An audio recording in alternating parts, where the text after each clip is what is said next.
Everybody, Locked On Commanders and Locked On Saints crossover Thursday here, taking a look ahead to this New Orleans Saints hosting the Washington Commanders game and what these teams need to do to get a win. Today's episode, as all of our crossover Thursdays are, brought to you by our friends over at PrizePicks. You can download the app and use the promo code LOCKEDONNFL to get $50 instantly when you play your first $5 lineup. David, let's do your keys. We'll do my keys, and then we'll break them all down. What are you looking at here for the Commanders? Yeah, I mean, the first foremost, establish the run. We already talked a lot about that, but clearly that's very important for this Washington Commanders team. So that's going to be number one. Number two is to score early. And number three is harass that quarterback. Whoever, Jay Kaner, Spencer Rattler, both of them. Both of Ben DiNucci, you know what I mean? Just harass them. Don't let them get comfortable. Absolutely. For the New Orleans Saints, it's not entirely dissimilar, man.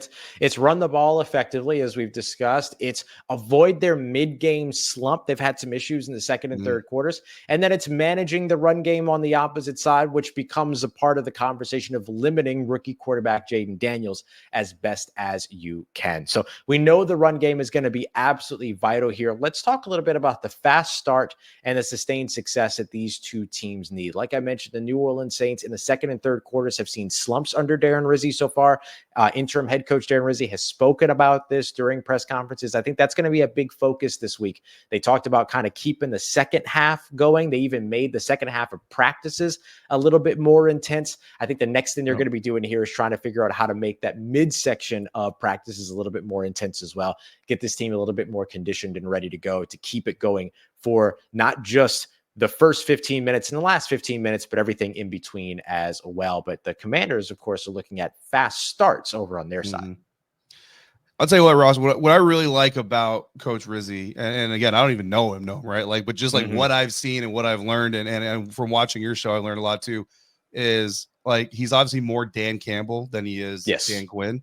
Yes. But like Dan Campbell, Dan Quinn, Coach Rizzi, like they're all like super aggressive. We're going to kick your butt. Like they're all the same mentality. Just Dan's more of like the kind of the quiet aggressor, whereas Dan Campbell is obviously the super loud. And I really dig what he's doing. And I think the Saints, like you look at, the 3-1, record under this new interim head coach. I think it just kind of goes back to like coaching matters. You know what I mean? Coaching matters. Identity matters. So I don't know what the future holds, but I really like what he's done. And I really like how the team's kind of resonated with that. But speaking of, fast starts, going over the 3-game losing streak that the Washington Commanders went through, and this kind of, reinforced a little bit what we talked about the defense, how the defense in Washington really started off as a liability. And it was this rookie quarterback and castaway offensive coordinator that really had to carry everything for the first probably quarter of the season while the defense got its feet under itself. But now the defense is playing a lot better and actually keeping the offense in some of these games where they've struggled, as Jaden has dealt with that rib injury and then dealt with defenses learning him a little bit better, and also his coordinator having to adjust to those things as well. But when you go back to the Pittsburgh Steelers game, the Steelers scored once in their first 5 possessions. The Eagles scored once in their first 6 possessions.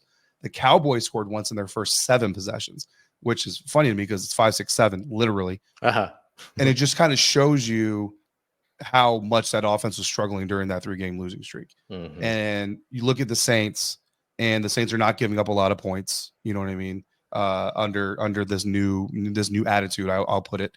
It's not like they went out and made a whole bunch of wholesale changes and brought in a whole bunch of new players. Like, so it really just kind of shows you the impact that an identity, I think, can have. So this Washington Commanders offense, like, they've got to come in understanding, like, you're 8-5, they're 5-8, but you're not opposite teams. Like, you're very similar type of teams. And if you don't come in with respect for this team, you're going to find yourself in that position. And you talk about kind of that second, third quarter gap in that middle quarter of the game. I know not like every coach really harps on that middle quarter, but a lot of coaches do harp on that middle quarter.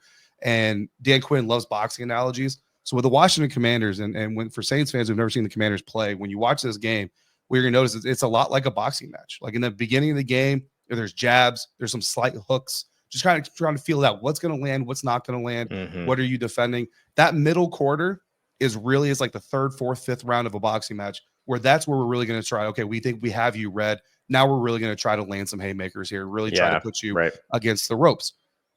When the Washington Commanders can't do that in that middle quarter, Now you get to the back half of the third quarter, early fourth quarter. You go back to that Eagles game specifically, the Cowboys game. That's where a puncher starts to get a little bit nervous. It's like, okay, I scouted you out. I tried to land some stuff. I haven't been successful. Now I'm like, okay, now what do I do? The Commanders are kind of the same way. And so that's for the Saints. Like if the Saints are going to win this game, and if they're going to need to make sure that coming out of that middle quarter, halfway through the second to halfway through the third, for those who don't know what that means, they've got to be in the game. You got to be within 3 to 10 points. You know, you can beat 10 points and still be okay, depending on the game flow. But for the Washington Commanders, that's where if this defense keeps the Saints scoreless through 6 drives, 1 score through 7 drives, Jaden Daniels, Cliff Kingsbury, Noah Brown or no Noah Brown, second receiver, no second receiver, you've got to find a way to put up points and to start landing some of those haymakers before that middle quarter ends, so that going into that last round, that last quarter, there's a lot of confidence rolling into it. Yeah, and the Saints are a team that very much believes that if they walk into, and I think every team believes this, but it's become a big part of their focus messaging, is that they believe that if they go into a fourth quarter with a lead, that it is their game to win. And that if they lose, it's because they beat themselves. Like that's the way that they look at it very much, is that, and it's a lot of that messaging comes from Demario Davis, the star linebacker for the team, who's been, you know, an incredible leader in the NFL, as well as for this New Orleans Saints team for years since he was added in 2018. But his whole thing is if they walk into the fourth quarter with a lead, it's their game. That's the attitude that they have. So that's very much what they want. They got to be able to withstand some of those haymaker attempts in that middle quarter. Darren Rizzi has specifically pointed out the first 2 offensive and defensive drives before the half and the first 2 offensive and defensive drives after the half. So effectively the same thing that Dan Quinn is pointing out. So both of these coaches looking at that very, very similarly. Last thing here, so that we can, as we wrap up, just looking at the idea of getting after the quarterback, and when it comes to Jaden Daniels, just limiting the quarterback when it comes to the run game as best as possible. That's got to be a big focus for the New Orleans Saints. And the Saints have their full complement on their offensive line. They got it back last week against the Giants, first time since week 3 that they had their starting 5. Performed extremely well against the pass rush last week, but obviously are going to be put in a bit of a different situation here with a new cadence and a new quarterback, a young quarterback that they're going to want to keep protected against that Washington Commanders defense. Yeah, man. I mean, Jaden Daniels against the Titans looked like Jaden Daniels again. Like from that rib injury against Carolina Panthers, he hasn't fully looked like him until that Tennessee Titans game. And he really looked like he was fully him. So I think the Saints are going to get that best version of Jaden Daniels against them. And, you know, for the Washington Commanders defense, like you mentioned, you know, again, all these Commanders fans, you know, I'm getting text messages from insiders, and also like I'm scared of Spencer Rattler a little bit. I don't, you know, but like you said, like Jake Haener, like he doesn't get the pub about it, maybe that Spencer Rattler it does, but certainly can move with the ball as well. What I do like as far as what the Commanders defense can potentially do, regardless of the quarterback, Rattler has the 3rd highest sack percentage among quarterbacks with 99 or more pass attempts.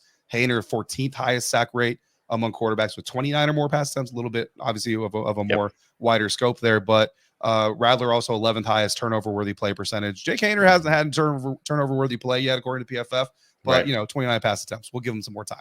He'll get a turnover worthy play in there. But you know, Dante Fowler Jr., Frankie Louvu specifically have been playing with their hair on fire. You know what I mean? Both those guys are top 10 in the linebacker group in Pro Bowl voting right now for a reason. Part of that reason is Commanders fans are passionate, but they also deserve it. You know what I mean? They're getting after quarterbacks, and what this defense has shown is they have the ability to get up into the middle of the pocket, force quarterback to commit one way or the other, and then Dante Fowler, Frankie Louvu just waiting to clean that mess up. I'm also really curious, and for Saints fans, if it's something you want to watch as they try to penetrate the middle of that defense, Sheldon Day, veteran defensive tackle, has really made some impact plays, not in the stat box as much, but when you talk about leading to productive plays, Sheldon Day has been big. And then Carl Davis, we'll see if the veteran defensive tackle gets called up from the practice squad again, but he's a much better run defender on the defensive line next to rookie Johnny Newton than Fedarian Mathis is. Fedarian Mathis was a healthy scratch against the Tennessee Titans. So I'm really curious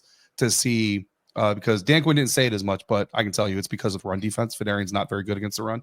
I'm really curious to see if Carl did enough to get called up again, and if Fedarian Mathis again ends up a healthy scratch, because that's going to be, I think, very impactful in this game.